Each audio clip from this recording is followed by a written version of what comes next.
Hello everyone, मैं doctor Girish Mishra आप सभी का जीएस एकेडमी के इस 70वें अंक में स्वागत करता हूं। इतिहास के अपने 70 एपिसोड हम लोग के इतिहास के हो चुके हैं और हमारा फ्रीडम स्ट्रगल लगभग पूरा हो चुका है। देश आज़ाद हो चुका है। आपको पिछली क्लास में बताया था कि आज़ादी किस कीमत पर मिली थी, क्या क्या समस्याएँ हुई। अब देश आज़ाद हो गया, इसका मतलब ये नहीं था कि हमारा स्वतंत्रता संग्राम खत्म हो गया, हमारा इतिहास खत्म हो गया। पिक्चर अभी बाकी क्या, अभी बहुत कुछ बाकी। ये अभी तक जो फ्रीडम मूवमेंट लेके चल रहे थे, बस एक सीधे साधे क्योंकि क्रम हमें पूरा करना था उसको लेके चल रहे थे। तो जो चीज़ें हमने अब तक इतिहास में देखी, ऐसा नहीं कि घटनाएं केवल उतनी ही थीं, उससे कहीं ज़्यादा थी। जिन जिन लोगों का नाम इस स्वतंत्रता संग्राम के दौरान लिया गया वो लोग तो थे ही थे, इसके अलावा भी कई सारे लोग थे जिनका नाम नहीं लिया गया। उनके बारे में भी हम लोग चर्चा करेंगे, छोड़ेंगे किसी को नहीं। तो ऐसा नहीं कि आज़ादी का संघर्ष था तो उसमें केवल कांग्रेस पार्टी थी या केवल जो लीडर्स थे वही थे, और भी बहुत सारी चीज़ें थी। बहुत सारे लोग थे जिन लोगों ने स्वतंत्रता संग्राम में संघर्ष किया। लेकिन वही है कि दुनिया उसी को याद करती है जो सफल हो जाता है, जो फेल हो जाता है उसको दुनिया शायद याद नहीं करती है। तो ऐसे ही कई सारे लोगों ने अलग अलग तरीके से प्रयास किया, अपने अपने ढंग से प्रयास किया। भारत को आज़ाद कराने का लक्ष्य एक था, लेकिन लक्ष्य को प्राप्त करने के तरीके थोड़े से बदल गए थे। अब तरीके बदल गए, उस तरीके शायद सफलता न मिले, लेकिन प्रयास किया उन लोगों ने। तो ऐसे ही कुछ लोगों के बारे में हम लोग आज और इसके अगली क्लास में चर्चा करेंगे। तो उन्हीं लोगों में से एक थे 23 जनवरी 1897 में कटक में जन्म लिए, जानकीनाथ बोस के घर में पैदा हुए नेताजी सुभाष चंद्र बोस। ठीक, तो जो नेताजी सुभाष चंद्र बोस थे, इनका जन्म हम लोग हर साल मनाते हैं, 23 जनवरी को हुआ था। 23 जनवरी 1897 कटक पहले बंगाल में था, अब उड़ीसा का हिस्सा है, वहीं पर इनका जन्म हुआ था। इनके पिताजी का नाम था जानकीनाथ बोस और माताजी का नाम था प्रभावती देवी। प्रभावती देवी की संतान थी। पढ़ने लिखने में बहुत तेज तर्रार थे शुरुआत से ही, और फिर 1919 में इन्होंने कलकत्ता यूनिवर्सिटी से ग्रेजुएशन किया और ग्रेजुएट हुए ये। और इसके बाद 1920 में 1920 में ICS, जैसे आज IAS की परीक्षा होती है तो उस समय ICS की परीक्षा हुई थी। उस ICS की परीक्षा में ये चौथी रैंक इनको मिली थी, चौथी रैंक इनको प्राप्त हुई थी। लेकिन उसी समय फ्रीडम मूवमेंट में हम लोग देखते हैं कि गांधी जी अपना असहयोग आंदोलन लॉन्च करते हैं। तो उसी असहयोग आंदोलन के दौरान सुभाष चंद्र बोस भी राजनीतिक जीवन शुरू करते हैं। IAS की नौकरी को त्याग देते हैं। उन्हें ब्रिटिश सरकार की नौकरी रास नहीं आ रही थी, क्योंकि शुरुआत से ही तेज तर्रार थे, उन्हें किसी गुलामी पसंद नहीं आती थी। और एग्जैक्टली उनके जो पॉलिटिकल गुरु थे, उनके जो राजनीतिक गुरु थे, CR दास, ध्यान रखेंगे सुभाष चंद्र बोस के राजनीतिक गुरु कौन थे? CR दास स्वराज पार्टी वाले, जिनके बारे में हम लोग चर्चा कर चुके हैं। तो यही इनके राजनीतिक गुरु थे। तो वही CR दास और महात्मा गांधी से प्रेरणा लेते हुए ये राजनीति में उतरते हैं। 1923 में कलकत्ता से इन्होंने अपनी राजनीति शुरू की थी और 1923 में कलकत्ता के ये मेयर भी चुने गए थे। ज़्यादातर जो बड़े नेता थे शुरुआत मेयर पद से हुआ था। जैसे जवाहरलाल नेहरू थे तो इलाहाबाद में मेयर चुने गए थे, पटेल जी थे तो अहमदाबाद में थे। तो ये जो थे कलकत्ता से इन्होंने राजनीति की, कलकत्ता के मेयर चुने गए थे, जैसे नेहरू इलाहाबाद में मेयर बने थे। तो वहीं से चुने गए, कांग्रेस में इनका सफ़र शुरू हुआ। फिर जब 1928 का साल आया, 1928 के साल में कांग्रेस में जो पुराने नेता थे वो पीछे हटे। आपको बताया था स्वतंत्रता संग्राम में एक बड़ा परिवर्तन का साल था, जब सुभाष चंद्र बोस, वल्लभ भाई पटेल और जवाहरलाल नेहरू, ये तीनों नेता केंद्रीय राजनीति में आ जाते हैं। और इन्हीं तीनों के नेतृत्व में हमारा स्वतंत्रता संग्राम बहुत तेज़ी से आगे बढ़ता है। सुभाष चंद्र बोस का झुकाव थोड़ा सा सोशलिस्ट अप्रोच उनका लिए हुए था, सामाजिक जो सोशलिस्ट या कम्युनिस्ट अप्रोच आप कह सकते हैं, तो उसकी तरफ इनका झुकाव थोड़ा सा ज़्यादा था। इसी क्रम में यही नेहरू और सुभाष और पटेल की तिकड़ी जो थी, यही कांग्रेस को आगे लेके चल रही थी। स्वतंत्रता संग्राम में यही तीनों लोग आगे लेके चल रहे थे। कभी पटेल जी अध्यक्ष बनते थे, कभी नेहरू अध्यक्ष बनते थे, कभी बोस बनते थे। ये सब तो ठीक ठाक चला। 1938 में ये कांग्रेस के अध्यक्ष बने, हरिपुरा सेशन में, हरिपुरा अधिवेशन के अध्यक्ष बने। और जब ये अध्यक्ष बने तो यहीं से इन्हें लगा कि अब कांग्रेस को हम अपने हिसाब से लेके चलेंगे। कांग्रेस एक पुरानी पार्टी थी, बूढ़ी पार्टी थी, बूढ़े लोग जल्दी किसी की सुनते नहीं हैं, तो कांग्रेस भी किसी की सुनने वाले नहीं थे। इनसे बोस जिसे पहले से बताए बड़े बड़े योद्धा पहले से पड़े हुए थे। तो कांग्रेस में ये एक रेडिकल चेंज चाहते थे और ब्रिटिश सरकार से सीधी टक्कर ये लेना चाह रहे थे। कांग्रेस एक तरीके से गांधी जी के नेतृत्व में चल रही थी। हमारा फ्रीडम मूवमेंट कहा जाता है कि गांधी जी के नेतृत्व में चल रहा था, उनकी लीडरशिप में चल रहा था। तो गांधी जी से और सुभाष चंद्र बोस से फिर थोड़े से मतभेद यहीं से उभरने शुरू हो गए थे और मतभेद अपने चरम पर पहुँचे 1939 में, 1939 में, क्योंकि 1939 में यूरोप में उधर गुटबाजी शुरू हो चुकी थी। वर्ल्ड वार का दौर चल रहा था, वर्ल्ड वार का एकदम सीन बना हुआ था। तो जो विश्व युद्ध, जो दूसरा विश्व युद्ध का जो सीन बना हुआ था, तो उसमें फ्रांस था, ब्रिटेन था, पोलैंड था, इन लोगों का संघर्ष था। जर्मनी से, जापान से, इटली से इन लोगों का संघर्ष था, गुटबाजी चल रही थी। और उसमें इंडिया की जो पोजीशन थी, इसी को लेके झगड़ा था। क्योंकि जो ब्रिटेन और जर्मनी इटली में संघर्ष चल रहा था, तो गांधी ब्रिटेन की इस समय शुरुआत में, क्योंकि जर्मनी और इटली बहुत तेज़ी में थे, तो इंग्लैंड की हालत बहुत ख़राब थी। तो इंग्लैंड चाहता था सेकेंड वर्ल्ड वॉर में भारत ब्रिटेन की मदद करे। तो इस समय जो भारत का नेतृत्व था, इंडिया का जो लीडरशिप था, वो दो हिस्सों में बटा। गांधी जी और उनके सपोर्टर चाहते थे कि इस समय सेकेंड वर्ल्ड वॉर में हमें ब्रिटेन की मदद कर देनी चाहिए। अगर हम इस समय ब्रिटेन की मदद नहीं भी कर रहे हैं, तो इस समय हमें कोई ऐसी हरकत, कोई ऐसा आंदोलन नहीं चलाना चाहिए जिससे सेकेंड वर्ल्ड वॉर में ब्रिटेन कमज़ोर पड़े। सुभाष चंद्र बोस जो कांग्रेस के अध्यक्ष हरिपुर में थे, उनका मानना इससे उल्टा था। उनका कहना था कि भाई हमारी लड़ाई चल रही है ब्रिटेन से, ब्रिटेन की लड़ाई चल रही है जर्मनी से, जापान से, हमारे दुश्मन ये हुए, दुश्मन के दुश्मन ये हुए, तो दुश्मन का दुश्मन हमारा दोस्त होता है। तो हमें इस समय ब्रिटेन की बजाय जर्मनी, जापान और इटली का फेवर करना चाहिए और तुरंत में संग्राम शुरू करना चाहिए और इसमें मदद लेनी चाहिए लोगों की। इन्हीं की मदद से भारत में फ्रीडम मूवमेंट चलाया जाए ताकि जल्दी जल्दी अंग्रेज़ों से भारत को मुक्ति मिल जाए। यानी कुल मिला के Subhash Chandra Bose Germany, Japan, Italy के फेवर में थे और गांधी जी ब्रिटेन के फेवर में थे। इसी बात को लेकर तनातनी चल रही थी। फिर अगला वही कांग्रेस का अध्यक्ष पद महत्वपूर्ण हुआ। 1939 में कांग्रेस का त्रिपुरी सेशन होता है। तो ये जो कांग्रेस का त्रिपुरी अधिवेशन हुआ, त्रिपुरी मध्य प्रदेश में पड़ता है, यहाँ पर टेंशन अपने चरम पर पहुंचा। सुभाष चंद्र बोस ने अपनी दावेदारी फिर से प्रस्तुत की कि इस बार अध्यक्ष पद पर हम फिर से कब्जा रखेंगे। अब सुभाष चंद्र बोस जब अध्यक्ष पद पर अपनी दावेदारी प्रस्तुत करते हैं, अब उनके मुकाबले कौन खड़ा हो? तो पहले मौलाना अबुल कलाम आज़ाद को खड़ा किया कि भाई आप सुभाष चंद्र बोस से मुकाबला किए।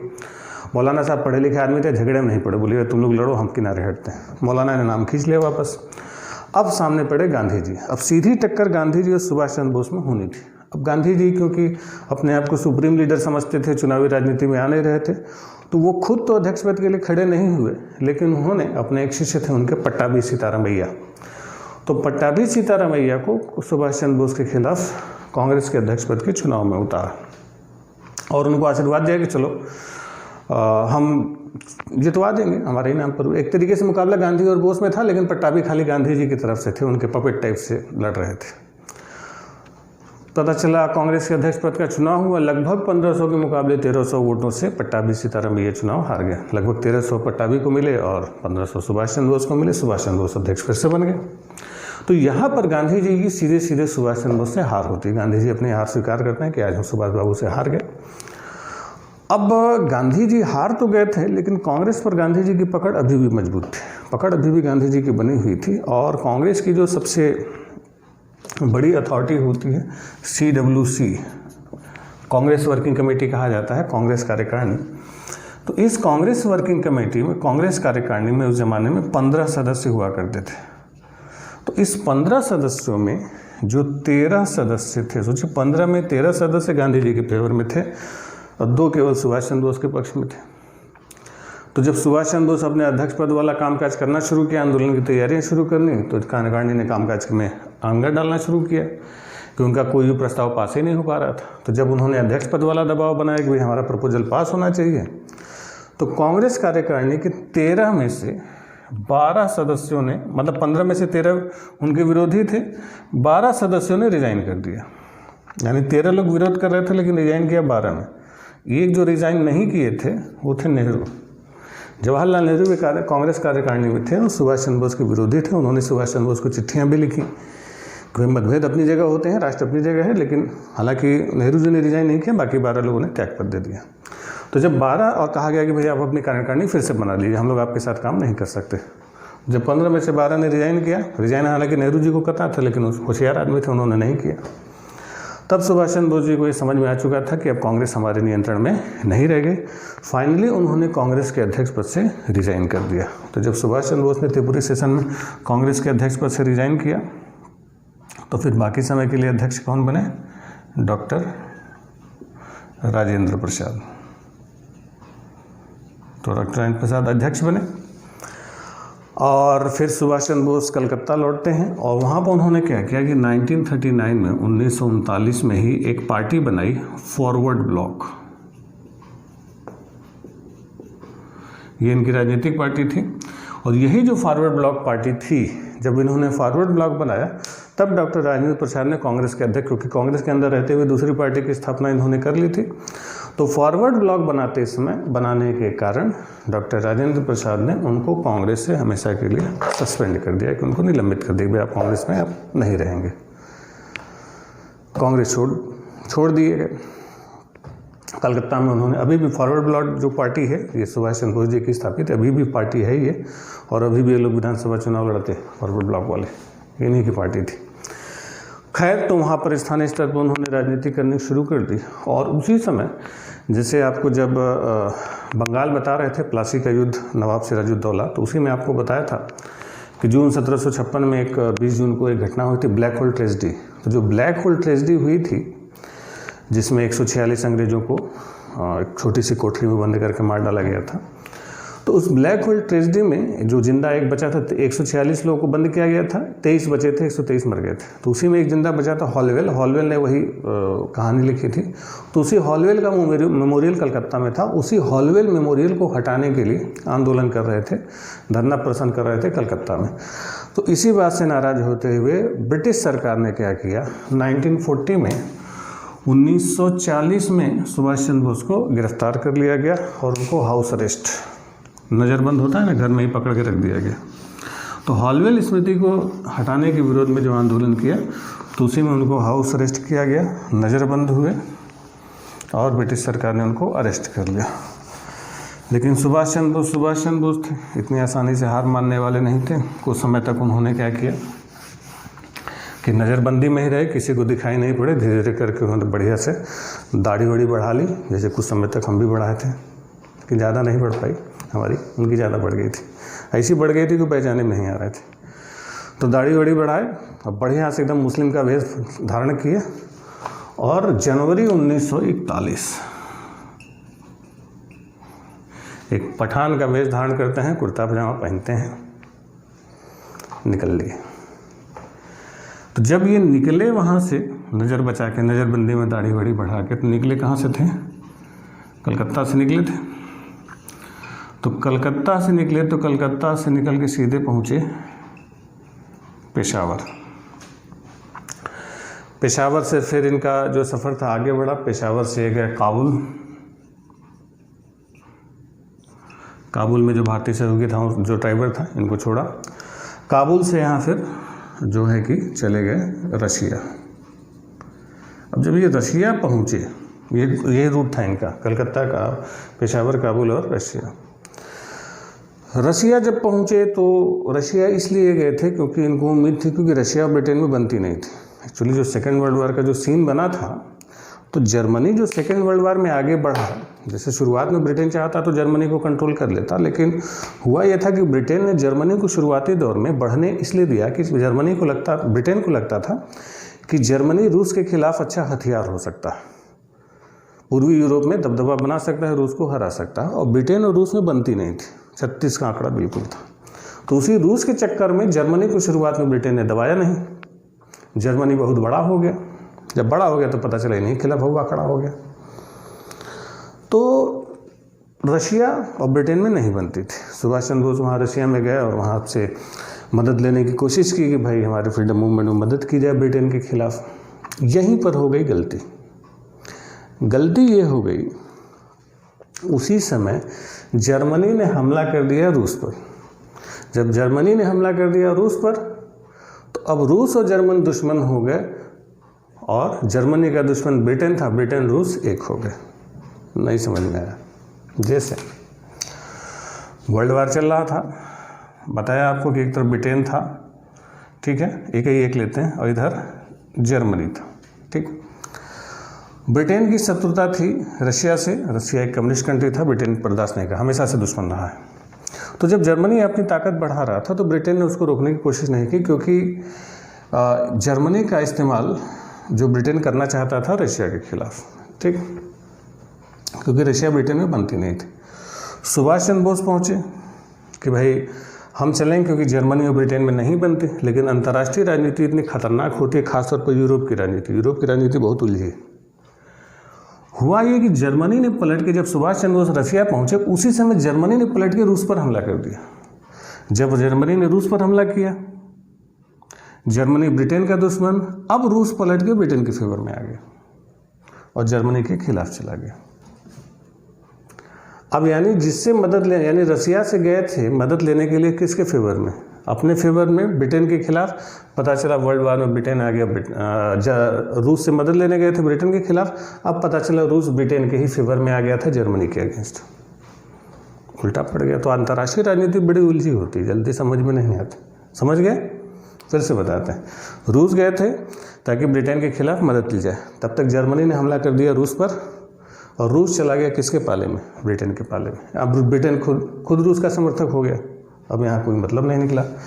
तब फिर मजबूरी में इनको रशिया से जाना पड़ा जर्मनी,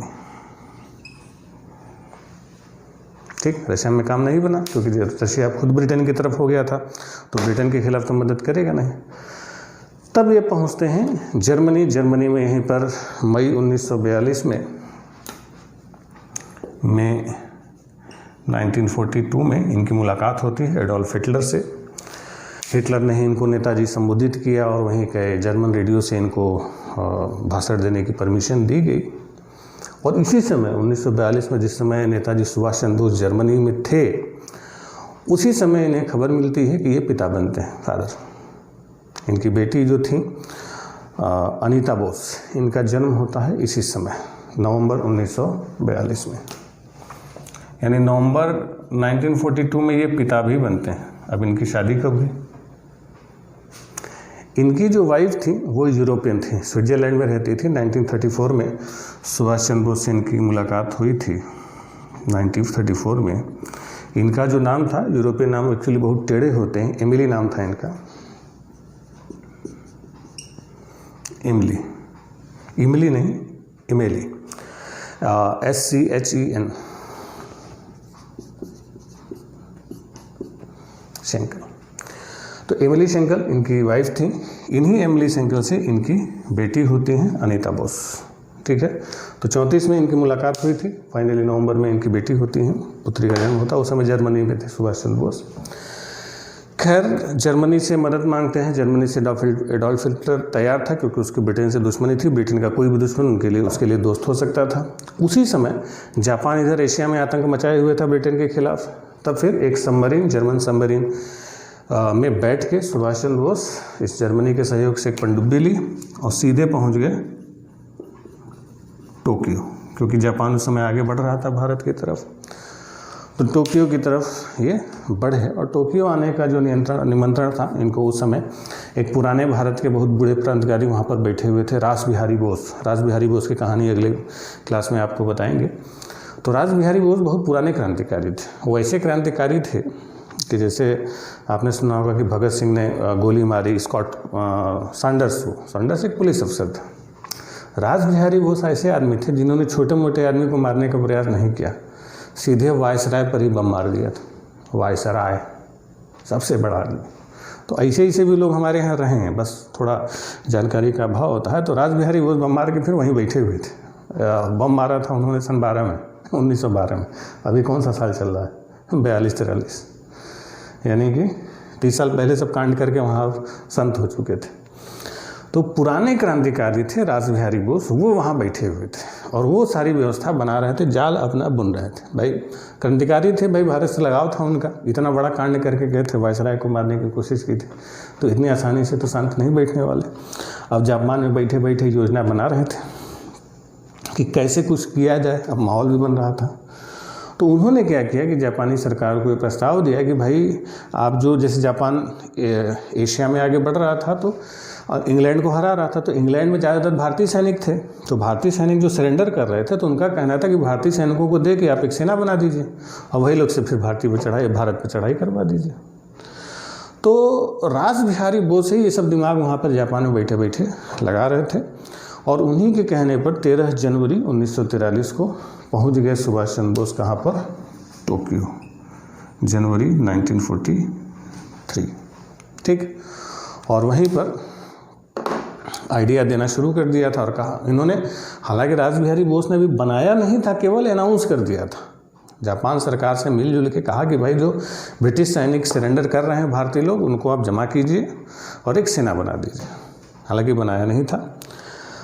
पक्के तौर पर जो आज़ाद हिंद फौज बनी, जिसको हम लोग इंडियन नेशनल आर्मी कहते हैं, तो जो आज़ाद हिंद फौज जो पक्के तौर पर बिल्कुल सॉलिड ठोस बनी, और इंडियन नेशनल आर्मी जिसको हम बोलते हैं आज़ाद हिंद फौज, उसको बनाया था कैप्टन मोहन सिंह ने।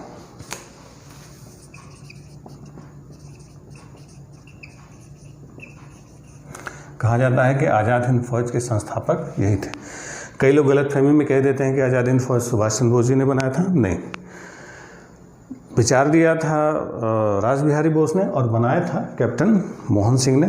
तो इन्होंने ही आज़ाद हिंद फौज की स्थापना की थी। इनके साथ 3 लोग और थे, एक थे प्रीतम सिंह और एक जापानी मेजर था फुजिहारा।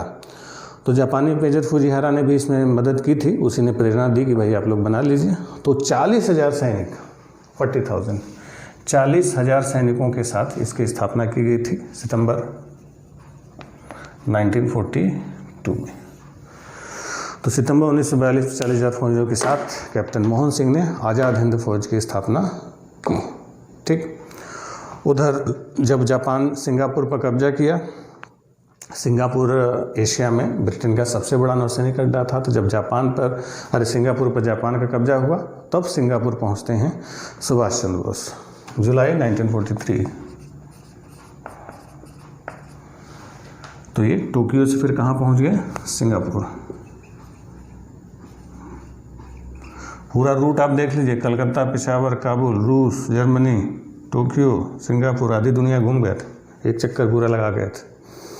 ठीक है, सिंगापुर पहुंचते हैं और सिंगापुर पहुंचने के साथ इनको अक्टूबर 1943 में, अक्टूबर 1943 में इनको फाइनली जो आज़ाद हिंद फौज थी, इंडियन नेशनल आर्मी थी, आज़ाद हिंद फौज की ऑफिशियली कमान दे दी गई। यानी इस आज़ाद हिंद फौज के जो सुप्रीम कमांडर बन गए नेताजी सुभाष चंद्र बोस। और इन्हीं के नेतृत्व में एक सिंगापुर में ही एक अस्थायी सरकार बनाने की घोषणा हो गई। इनके नाम पर नोट भी जारी किए गए और यहीं पर इन्होंने नारा दिया, दिल्ली चलो। यहीं पर नारा दिया, तुम मुझे, सिपाहियों को उन्होंने संबोधित किया, सलामी ली। भाई सरकार के राष्ट्राध्यक्ष यही बने थे Subhash Chandra Bose, Indian national army के सुप्रीम कमांडर बन गए। नारा दिया कि अब दिल्ली हमें चलना है, तुम मुझे खून दो, मैं तुम्हें आज़ादी दूंगा। और जापान जैसे जैसे आइसलैंड जीतता जा रहा था, क्षेत्र जीतता जा रहा था, आज़ाद हिंद फौज को सौंपते जा रहा था। तो इसमें जो अंडमान द्वीप था, अंडमान द्वीप का नाम इन्होंने शहीद द्वीप रखा। निकोबार था, निकोबार भी आज़ाद हिंद फौज को सौंपा गया, तो निकोबार द्वीप का नाम इन्होंने स्वराज द्वीप रखा, शहीद और स्वराज द्वीप रखा। ठीक है, फाइनली जब जापान एंट्री करता, हालांकि ये लोग जापानी सेना के साथ साथ थे, लेकिन जापानी सेना इन फ्रंट पर इन लोग को नहीं रखी थी, फ्रंट पर जापानी ही लड़ रहे थे। फाइनली ये भारत पर आक्रमण करते हैं। फरवरी 1944 में भारत तक ये लोग पहुंचते हैं। उधर नॉर्थ ईस्ट में रामू, कोहिमा, जलेल, इन सारी चीज़ों पर हमला होता है और कोहिमा तक इन्होंने अपना झंडा पहुंचा दिया था। ठीक है, यानी आज़ाद हिंद फौज ने कब आक्रमण किया, फरवरी 1944। भारत पर हमले नॉर्थ ईस्ट की तरफ से, वही म्यांमार होते हुए एंट्री कर रहे थे। और कहाँ तक पहुँच गए थे, कोहिमा तक ये पहुँच चुके थे। और भी छोटी छोटी जगहों पर कब्जा किया था। जो बड़ा शहर था कोहिमा इनके कब्जे में आ चुका था। लेकिन उधर अभी ये सब चल ही रहा था, तब तक अमेरिका ने 6 अगस्त और 9 अगस्त 1945 को जापान पर परमाणु बम गिराए और परमाणु बम गिरने की वजह से जापान आत्मसमर्पण कर देता है 15 अगस्त को। तो 15 अगस्त 1945 में जापान का सरेंडर होता है। जब जापान आत्मसमर्पण करता है तो जापान के साथ साथ आज़ाद हिंद फौज को भी आत्मसमर्पण करना पड़ता है। फाइनली 18 अगस्त 1945 को 1945 सुभाष चंद्र बोस टोक्यो के लिए उड़ान भरते हैं। ताइवान के पास जब इनका बैंकॉक से टोक्यो की उड़ान भरते हैं, तो बैंकॉक से टोक्यो के लिए जब उड़ान भरते हैं तो ताइवान के पास इनका जहाज़ क्रैश हो जाता है, प्लेन क्रैश हो जाता है और उसी 18 अगस्त 1945 के प्लेन क्रैश में हवाई दुर्घटना में उनकी मृत्यु हो जाती है। हालांकि कई सारे लोग इसको सही नहीं मानते हैं, कुछ लोग कहते हैं कि मृत्यु हो गई थी, कुछ लोग कहते हैं नहीं हुई थी, वो अलग मुद्दा है। खैर, विवाद में हम लोग नहीं पड़ते। अब आज़ाद हिंद जब सुभाष चंद्र बोस की मौत हुई, मृत्यु हुई, उधर जब जापान ने सरेंडर किया उसके साथ आज़ाद हिंद फौज का भी सरेंडर हुआ और इनके जो सिपाही थे, क्योंकि ब्रिटेन सेकेंड वर्ल्ड वार में जीत गया था, तो इन आज़ाद हिंद फौज के सिपाहियों को अरेस्ट कर लिया गया और अरेस्ट करके फिर भारत लेके आए। अब ब्रिटिश सरकार जो थी चिढ़ी हुई थी, क्योंकि सेकेंड वर्ल्ड वार बताया था कि जब फ्रीडम स्ट्रगल आपको बता रहे थे तो बताया था कि सेकेंड वर्ल्ड वार में इंग्लैंड की हालत बहुत ख़राब हो चुकी थी, लगभग हार के कगार पर पहुंच चुके थे, तो बहुत गुस्से में थे, तो सबक सिखाने की सोची। तो ब्रिटिश सरकार ने क्या किया कि आज़ाद हिंद फौज के 3 बड़े अफसर पकड़े, जिनमें थे मेजर शहनवाज,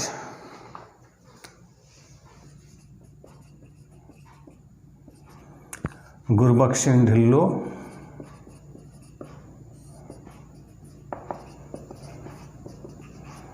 और कर्नल प्रेम सहगल। इन तीनों बड़े अफसरों को धरा गया, मेजर शहनवाज, कर्नल प्रेम सहगल और कर्नल गुरबख्श सिंह ढिल्लो, इन तीनों को पकड़ा गया और इन्हीं तीनों को पकड़ के एक ओपन कोर्ट, खुले अदालत में इनके लिए ट्रायल किया गया, देशद्रोह का मुकदमा किया गया कि इन्होंने ब्रिटिश सरकार पर हमला करने का साहस किया और उस सेना का नेतृत्व किया। एक तरीके से आज़ाद हिंद फौज का मुकदमा था। नवंबर 1945 ये जो मुकदमा था लाल किले में चला, रेड फोर्ट ट्रायल कहा जाता है, लाल किले का मुकदमा। तो लाल किले का मुकदमा कब चला? नवंबर 1945 में 3 लोगों के खिलाफ था। ब्रिटिश सरकार ये दिखाना चाहती थी कि हम जो हमारे खिलाफ विद्रोह करेगा, जो हमारे खिलाफ अभियान करेगा, उसको बड़ी सख्त से सख्त सजा दी जाएगी। इसी दिखावे के चक्कर में उसने खुले में ये केस रखा कि आम आदमी भी देखे और डरे, ऐसी कड़ी सजा दी जाएगी, लोगों की हिम्मत नहीं करेगी दोबारा से ऐसी कोई घटना करने की। ब्रिटिश सरकार का ये दांव उल्टा पड़ गया, क्योंकि सरकार को लगता था, क्योंकि सुभाष चंद्र बोस की कांग्रेस से नहीं बनती थी, मुस्लिम लीग से तो बनना ही नहीं था, लेकिन सरकार ये भूल गई कि इनमें प्रेम सहगल हिंदू, शहनवाज मुस्लिम, गुरबख्श सिंह ढिल्लो सिख, तीनों अलग अलग धर्मों के थे। इसी समय राजनीतिक पार्टियों ने पलटी मार दी। सबसे पहले पलटी है कांग्रेस। कांग्रेस ने सपोर्ट कर दिया आज़ाद हिंद फौज के सिपाहियों को और एक उस समय देश के जो सबसे नामी गिरामी वकील थे भूला भाई देसाई, भूला भाई देसाई, नाम था भूला लेकिन बहुत याददाश्त तगड़ी थी इनकी, बहुत बड़े वकील थे, सबसे नामी गिरामी वकील थे। भूला भाई देसाई को हायर कर लिया कांग्रेस ने। भूला भाई देसाई सबसे नामी गिरामी वकील थे। उनका साथ दिया तेज बहादुर सप्रू, कैलाश नाथ काटजू, अरुणा आसफ अली, जिन्होंने ये भगत सिंह का मुकदमा लड़ा था। तो अब ये बड़े बड़े वकील टूट पड़े INA की तरफ से ब्रिटिश सरकार के खिलाफ। जब ये लोग टूटे तो फिर मुस्लिम लीग भी काहे पीछे रहती, बहन का भी एक आदमी था शहनवाज, मोहम्मद अली जिन्ना भी चोंगा पहने अपना वकीलों का। 25 साल पहले जो 1920 में आपको बताया था जवाहरलाल नेहरू और जो मोहम्मद अली जिन्ना ने वकालत छोड़ दी थी, अब ये लोग भी अपना वकाल वाला अपना कोट वोट पहन के टाई भी लगा के पहले दिन पहुंचे थे मुकदमे में पैरवी करने के लिए। मतलब ये दिखाना चाहते थे कि भाई ये सिपाही अकेले नहीं हैं, हम लोग भी हैं। तो जब राजनीतिक पार्टियां पलट के एक हो गई, यही सरकार का दांव उल्टा पड़ गया। जनता में उत्साह जागा, जनता लाल किले के बाहर भीड़ लगा ली और मुकदमा जोरदार चला। बड़े बड़े वकील थे, सामने जोरदार बहस की। 1-2 दिन बताया कि जिन्ना और नेहरू भी जाके अपना पक्ष रखे थे, बाकी उधर भूला भाई देसाई थे, ये तेज बहादुर सप्रू, कैलाश नाथ काटजू, अरुणा आसफ अली, बड़े बड़े योद्धा लगे हुए थे। जोरदार बहस चली। उधर लाल किले के बाहर जनता का बिल्कुल आक्रोश भर गया, भीड़ इकट्ठी होने लगी, लोग नारा लगाने लगे, लाल किले को तोड़ दो, आज़ाद हिंद फौज को छोड़ दो, यानी लाल किला तोड़ के गिरा दो। इतना लोगों के अंदर जोश और उत्साह जा गया था अचानक से। तो ये जो 1945 का लाल किले का मुकदमा था, इसने एक लहर पैदा कर दी थी। फाइनली जो फैसला आया, जज ने जो फैसला दिया इनके खिलाफ दिया और जज ने मृत्युदंड दिया कि भाई इन लोगों को फांसी दे दी जाए, क्योंकि इन लोगों ने क्राइम किया है राष्ट्रद्रोह का, राष्ट्रद्रोह के आरोप में इनको फांसी दी जाए। लेकिन पब्लिक का आक्रोश इतना ज़्यादा था, लाल किले के बाहर जो नारे लग रहे थे, इस बात की गूंज वायसराय के कान तक पहुंची। वायसराय वेवेल आपको बताया था कैसा था, फ्रीडम स्ट्रगल के दौरान वेवेल की काफ़ी चर्चा हुई। तो वेवेल ने फिर देखा कि जन उत्साह ज़्यादा है, तो वेवेल ने अपनी जो जैसे राष्ट्रपति की शक्तियाँ होती हैं ना, क्षमादान की पावर ऑफ पार्डन, तो वैसे उस समय वायसराय के पास पावर थी। तो वेवेल ने भी फिर अपने विशेषाधिकार का प्रयोग करते हुए इन आज़ाद हिंद फौज के सिपाहियों को फिर माफ़ कर दिया, मतलब इनका मृत्युदंड हटा दिया कि इनको सजाए मौत नहीं दी जाएगी। जन आक्रोश इतना था कि गवर्नर जनरल को झुकना पड़ा था, और वेवेल ने जज के फैसले को पलट दिया, कहा कि इनको मृत्युदंड नहीं दिया जाएगा। तो ये इस मुकदमे ने समझ लीजिए कि ब्रिटिश सरकार को झुका के रख दिया था। तो इस आज़ाद हिंद फौज कम, उसके मुकदमे ने हमारे देश को ज़्यादा नाम रोशन किया हमारे देश का, क्योंकि एग्जैक्टली ये बाहर रह गए थे। खैर, अब सुभाष चंद्र बोस जी के नाम पर कई सारे मिस्टेज बने। भारत सरकार, स्वतंत्र भारत जब हुआ, अब भारत सरकार भी कैसी है, सुभाष चंद्र बोस जी ने इतना योगदान दिया, इतना सफ़र किया। 1992 में, 1992 में, उस समय PV Narasimha Rao prime minister थे। पीवी नरसिम्हा राव को याद आई कि यार सुभाष चंद्र बोस भी हमारे भारत में एक फ्रीडम फाइटर थे। सोचिए, आज़ादी के 40-45 सालों बाद 1992 में भारत सरकार ने नेताजी सुभाष चंद्र बोस को सबसे बड़ा भारत का नागरिक सम्मान भारत रत्न देने की घोषणा की। 1992, सोचिए 1991 में राजीव गांधी को मिल चुका था, उसके पहले इंदिरा गांधी को मिल चुका था, और 92 में जाकर नेताजी सुभाष चंद्र बोस को कहा गया कि अब इनको भारत रत्न दिया जाएगा।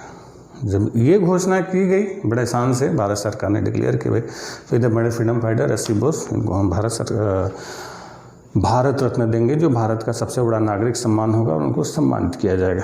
जब ये सम्मान देने की घोषणा की भारत सरकार ने, तो जैसे सुभाष चंद्र बोस वैसे उनकी जो बेटी थी अनीता बोस, उन्होंने भारत सरकार के इस प्रस्ताव को ठुकरा दिया, वापस किया कि भाई भारत रत्न के लिए सुभाष चंद्र बोस जी नहीं बैठे हुए, इनका कद भारत रत्न से कहीं बड़ा था। अब जाके याद आ रहा है सरकार को। अब जैसे महात्मा गांधी को भारत रत्न क्यों नहीं दिया गया, महात्मा गांधी कहा फादर ऑफ नेशन थे, उनको कैसे दिया जाए, तो क्या भाई सुभाष चंद्र बोस को कैसे दिया जा सकता है, उनका कद इससे कहीं बड़ा था। तो इसलिए उन्होंने भारत रत्न ऑफिशियली फिर वापस करवा दिया। भारत रत्न विजेताओं में सुभाष चंद्र बोस का नाम नहीं लिखा जाता, कि भाई उनका कद इन चीज़ों से ऊपर था, और सरकार को अगर याद भी आना था तो पहले आता ना, सन 92 में, उससे पहले राजीव गांधी, इंदिरा गांधी को दिया जा चुका था, ये कौन सी बात है। खैर, तो ये जो सुभाष चंद्र बोस और उनकी आज़ाद हिंद फौज थी, इसका योगदान भी हमारे फ्रीडम स्ट्रगल में था। हालांकि सफलता उससे बहुत ज़्यादा नहीं मिली, लेकिन जैसे बताया ना कि एक ही फैक्टर नहीं था, हमारा फ्रीडम मूवमेंट इकलौता नहीं था, और भी कई सारी चीज़ें थी जो इसके साथ साथ चल रही थी। तो उन चीज़ों में एक चीज़ ये थी, अभी इसके अलावा भी कुछ चीज़ें, अब इसके अलावा क्या चीज़ें हैं उस पर चर्चा करेंगे हम लोग अगली क्लास में। मिलते हैं, और फिर से फ्रीडम मूवमेंट की कुछ और ऐसी बातें जो शायद आपको कम जानकारी होती है, उसके बारे में डिटेल में चर्चा करेंगे। बने रहिए हमारे साथ। Thank you.